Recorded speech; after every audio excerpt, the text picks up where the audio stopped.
নেটওয়ার্কে ঠিক মতো শোনা যাচ্ছে? ওই যে পিছনে মোবাইল কোম্পানির টাওয়ার।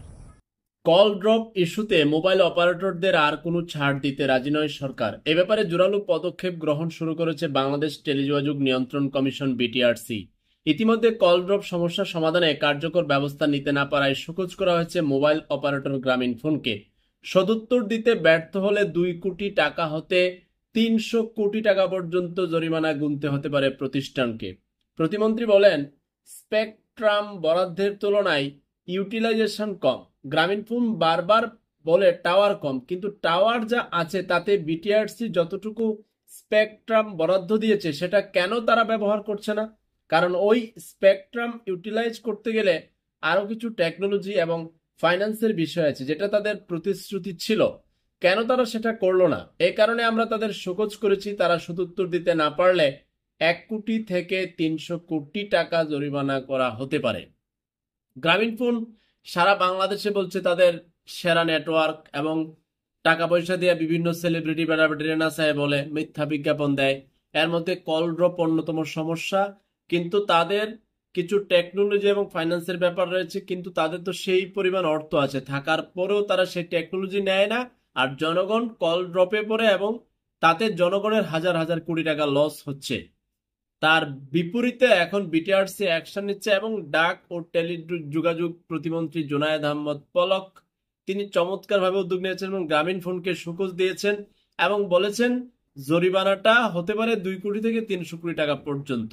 তো সেটা সকল মিডিয়াতে প্রচারিত হচ্ছে। মিডিয়ার সেই কমেন্টে গেলাম, জনগণ বলছে আপনি 300 কোটি টাকা জরিমানা নেন কিংবা 3,000 কোটি টাকা, সেটা আবার জনগণের পকেট থেকে নিয়ে যাবে। এখন আপনি বলতে পারেন কিভাবে নিবে? নানান ভাবে। এখন আপনি হয়তো বা মিনিট কিনছেন, এমবি কিনছেন। আমরা এ নিয়ে তো আন্দোলন করছি অনেক দিন ধরে। মানুষ বলছে যে আমি যে এমবি কিনলাম, মিনিট কিনলাম আমার টাকায়, এটা আমার যদি 7 দিনের মেয়াদি নিলাম, 15 দিনের মেয়াদি নিলাম, আমার যদি 10 এমবির জায়গা 4 এমবি থেকে যায়, আমি 6 এমবি ব্যবহার করি, তাহলে পরবর্তী প্যাকেজের সাথে 4 এমবি যেন যোগ হয়। কিন্তু সেটা আর পাওয়া যায় না। তাহলে সেটা যায় কোথায়? সেটা নিয়ে বহুবার কথা বলা হয়েছে, বহুবার সংবাদ সম্মেলন করেছে, সংসদে পর্যন্ত এই নিয়ে আলোচনা হচ্ছে, কিন্তু তারা সেটার তোয়াক্কা করে না। এর মধ্যে কলরব অন্যতম সমস্যা।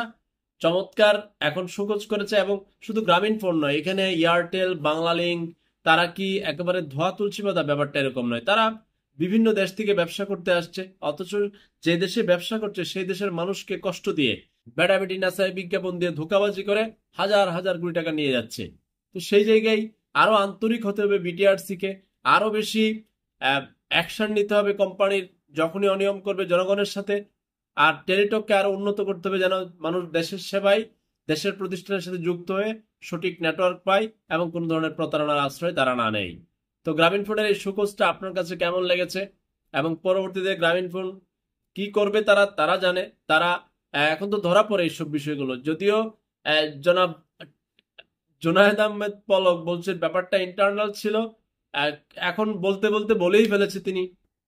অনেক কিছু ইন্টারনাল থাকে না, অনেক কিছু বের হয়ে আসে, এবং বের হলে জনগণের জানার সুবিধা আছে। এমন ওই যে গ্রামীণ ফোনের যে বেড়াবেড়ি নাচে যে বিজ্ঞাপন দেয় তথাকথিত সেলিব্রিটি তারকা, আপনাদের চোখে যারা আইকন, তারা একটু একটু নিজেদের খুমটাটা কম নাচায়েন, পয়সা দিলে নাচ শুরু করেন না, আপনাদেরকে নাচায় জনগণকে ধোকা দেয়। আল্লাহ হাফেজ।